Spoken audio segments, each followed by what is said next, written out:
To commence our proceedings, we are privileged to hear from two remarkable keynote speakers whose work embodies the principles of justice and inclusivity that we seek to promote. Our first speaker is the Honorable Chief Justice of Bangladesh, Syed Rafat Ahmed. It is a great honor to welcome the Honorable Chief Justice of Bangladesh with us today. We are truly grateful that His Excellency has taken the time to be here, given the recent political events in Bangladesh, and share his thoughts on these developments, as well as on the country's ongoing journey in the field of justice. His Excellency, the floor is yours.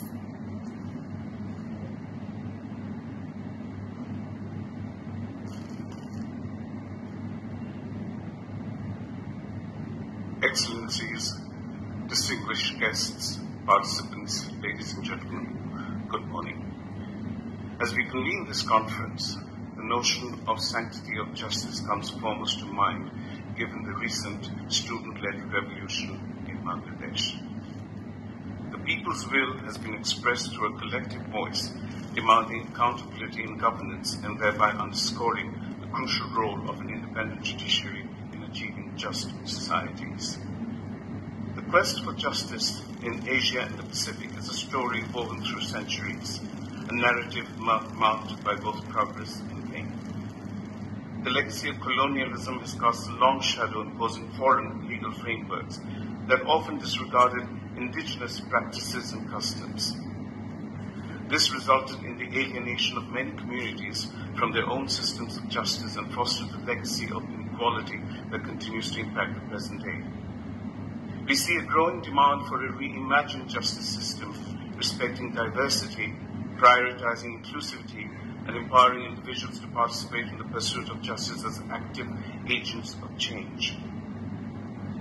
Western liberal individualist ideology is seen by many in Asia as informing the Universal Declaration of Human Rights and the two international covenants as representing an individualist ideology that should be revisited and reviewed in the Asian context. An alternate ideological base is found in the propagation of Asian values that have emerged from the Asian experience in state building and economic development.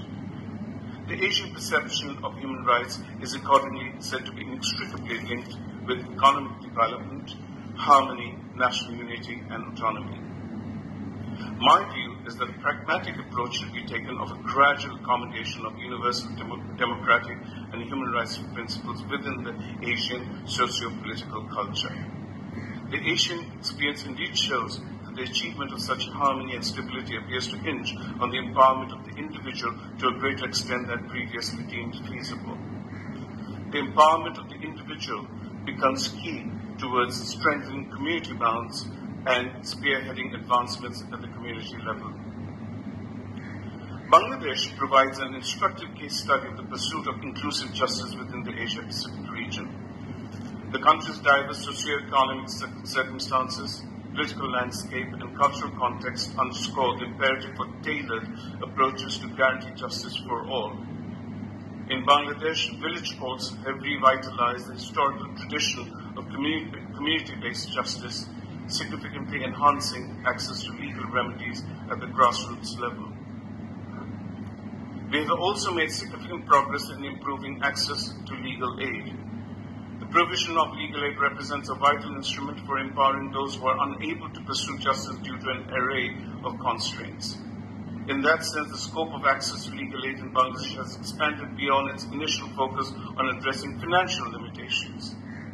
In order to address the broader spectrum of barriers to justice, the Supreme Court has introduced a scheme similar to the capability approach.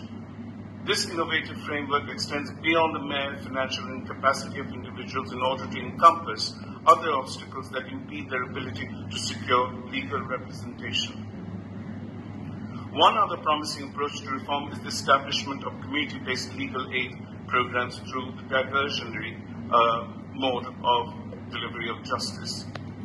I cite here in particular the efforts of one of our subordinate court judges who, as a dedicated district legal aid officer, worked tirelessly to bring justice to the doorstep of those often overlooked by traditional legal systems.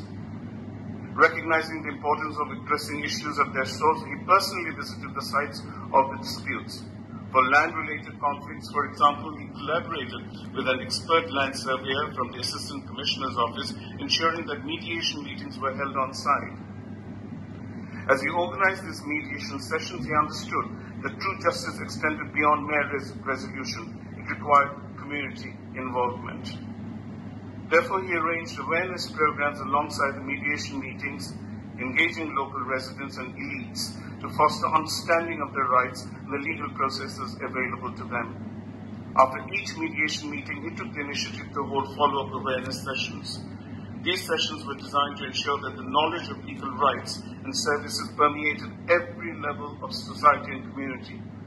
Furthermore, he reached out to local NGOs, journalists, lawyers, and educational institutions, conducting awareness programs that inform community members about their legal entitlements. Through his unwavering dedication and innovation approach, he transformed the landscape of legal aid in that particular district, creating an informal justice delivery system that was effective, cost-free, and free from harassment. Ladies and gentlemen, we all recognize that systemic inequities, which are deeply embedded within the social structure, serve to perpetuate cycles of disadvantage. The disparities faced by marginalized communities, defined by factors such as economic status, ethnicity, or gender, therefore, require due attention. In Bangladesh, public interest litigation, or PIL, aided by judicial activism, has emerged as a powerful tool for addressing social, ecological, health, and other connecting concerns about governance and holding concerns